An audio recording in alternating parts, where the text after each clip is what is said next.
Hi, this is Steven from Just Got Played, and today we're gonna open up Nidavellir. Alright, so Nidavellir is a game for 2 to 5 players. Plays in about 45 minutes, ages 10 and up.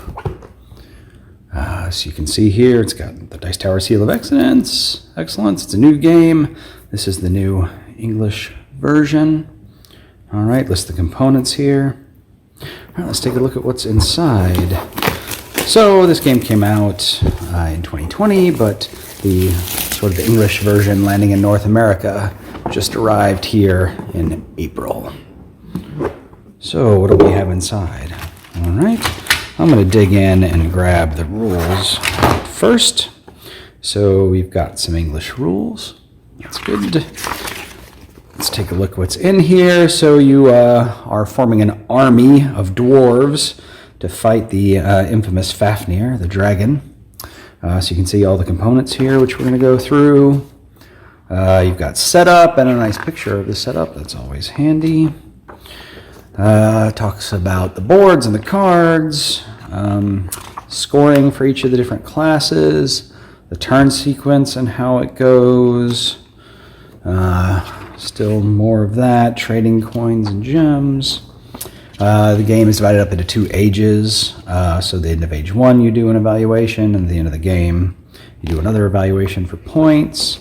And it talks a little bit about the special heroes that are in the game. More descriptions of cards. Looks like some backstory, so that's nice. And nice illustrations there too. So, and a glossary, so look back here if you have a question about any of the terminology that they used. And that's nice. Turn summary. All right. Let's see what we've got here. So this is the card stand, I guess. Got some card stands in here. Actually, I'll keep the terminology straight, I'll keep this open. Yeah, so these are card holders. So these I think are hold the heroes that you can select from when you meet certain requirements. All right, so they're sort of plastic, and I mean they are plastic and they feel sort of lightweight, but they are broad at the base, so I don't know if they're going to be great to not tip over with cards or not easily get knocked over, but I'll trust the publisher on that one. Scoring pad, so you can see there's a lot of paper there to score on. We've got some bags to hold everything in. That's always nice and appreciated. Let's see, before I get to the cards, everybody has a player board with these 3 different taverns on it. Laughing Goblin, Dancing Dragon, something Stallion. I don't remember exactly. And then we've got these gems, which sort of serve as tiebreakers during the game. These nice big gems which go with your player boards. And there's a lot of different coins. So, you know, in this game, you're basically doing an auction and to determine who's drafting the cards from the different rows. So you have these coins to do that, and you can sort of level up your coins into larger values. So these are nice, thick cardboard, and they're very large, you know, hefty coins.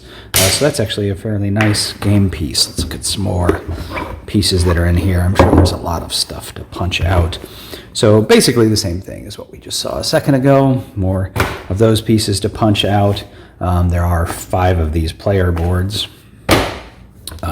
So yeah, coins, player boards, and gems. And then this is a special gem that you can get at the end of age 1.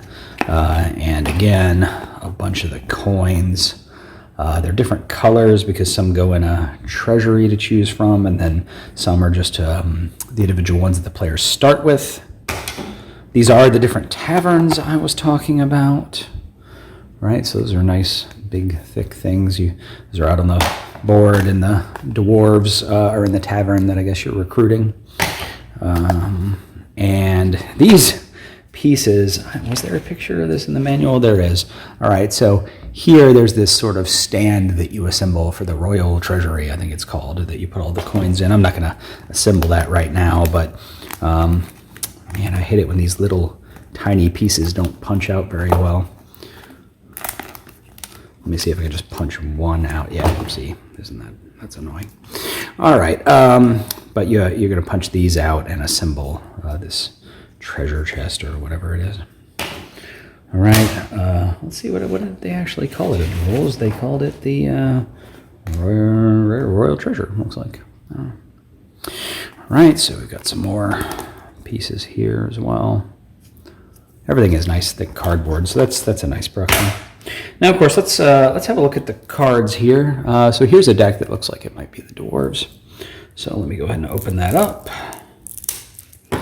and we can look at some of these dwarves. How many dwarves are there? There's 87 dwarves, and then they come in 5 different classes. This is, I believe, the blacksmiths. And, oh, yeah, there's a couple of different... All right, so it looks like there's a couple of different pieces of art for each type, I'm going to assume. Right, so those are blacksmiths with the hammer. These are hunters with the horn. All right, so a couple of different pieces of art there. Oops, lost a warrior. These are the warriors with the sword. All right, and let's take a look at the miners. All right, and the explorers.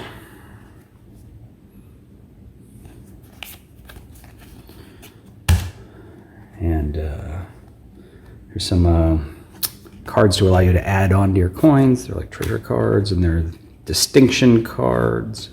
I'm not sure which piece is which. And then there's special blacksmith cards as well.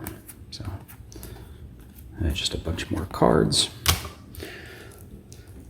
Royal offering cards. That's what those were called. The ones that leveled up your coins. And let's see, we haven't seen the heroes yet, so we've got a whole other deck here to look at. All right, more dwarves, hunters, warriors, etc., miners, explorers, the